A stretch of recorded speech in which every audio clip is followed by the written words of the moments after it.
प्रभो धवलेश्वराय बालालिंग महाप्रभो दीपं ज्योति परम ब्रह्म दीपं ज्योति जनार्दन दीपाहरत मे पापो पूजा दीप नमस्तुते धवलेश्वराय बालालिंगाय नमो नमः। संसार सुखी रखंतो आज धर्मर मास कार्तिक मासर शुभ रविवार रे धवलेश्वर महाप्रभुंकर द्वितीय पंचुकरे समस्त श्रद्धालु भक्त मानक आशीर्वाद करंतु मनस्कामना पूर्ण करंतु कर्म क्षेत्र उन्नति करंतु ग्रहरिष्ठ खंडन करंतु जगतर मंगल करंतु विश्वर कल्याण करंतु आपणकर नाम विख्यात करंतु सेवकर डाक श्रवण करंतु समस्त गुआवसा भक्त मानकर मनस्कामना पूर्ण करंतु।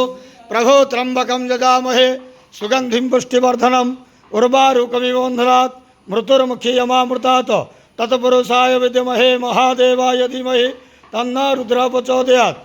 धवलेश्वराय बालालिंगाय नमो नमः। संसार सुखी रखंत आनंद गवार हरि बोलो।